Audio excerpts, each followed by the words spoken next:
Well, here it is, like you've never seen it before. The Cope construction site.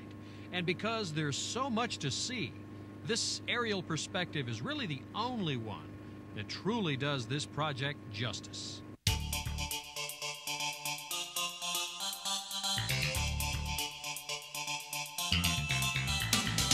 We're still making real good progress. We're about 38% construction complete.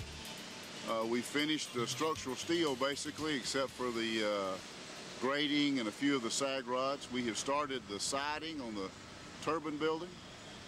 We're making good progress with the piping that's going inside the plant. What we have behind us is the conveyor that takes the coal out of the crusher house or transfer house number 2 and takes it up to the top of the coal silos to be dumped into the feeders and then into the pulverizer on its way to the boiler. Crews have been assembling a lot of the coal conveyor parts on the ground and then lifting and putting the pieces in place by crane. This has been a big time saver.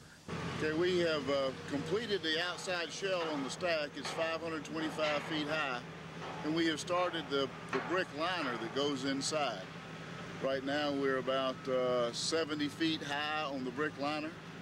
There are 350,000 brick to go inside, and we've got about 70,000 brick laid so far.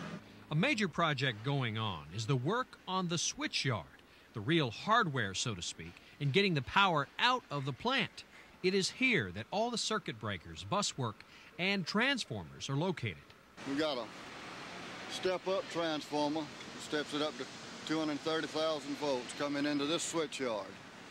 Then we've got the buswork that breaks it down through the different breakers and through the auto bank out here. We've got two 230 lines going out and one 115. One of the 230 lines goes to Kennedy's, the other feeds Orangeburg, and the 115 line goes to Denmark. Inside the boiler and turbine buildings, there is tremendous activity, with vital bits, pieces, and sections being assembled, grinded, and welded as they come in. This weld being one of over 18,000 necessary to complete the boiler erection. Right here we have the boiler drum, which is the real key part of the boiler. This is where the water, steam separates from the water. So this is our boiler drum, and then all of the rest of the boiler feeds steam into this. So that you can see superheater headers back here and reheat headers and water wall tubes all coming up into this penthouse section of the boiler. GE, our turbine erector, mobilized the site June the 6th, and here's our high-pressure rotor that's already on site. GE has started foundation preparation for the sole plates for the turbine and the boiler feed pump turbines. This is a GAE cooling tower, similar to the one at Kennedy Station. The cooling tower is what we use to reduce the amount of water that we take out of the river. We're able to bring the river water up, put it in the cooling tower, and then that makes our circulating water that goes from the cooling tower to our condenser to condense the steam back into condensate, and that water comes back to the cooling tower to be cooled off before it goes back to the condenser again. Ah yes, the water. How does it get there? A network of 4 steel pipes in all, 2 24-inch and 2 12-inch. That's how the water's going to and from the cooling tower and the river. There's nothing unusual there, but the procedure and material used to backfill those pipes is.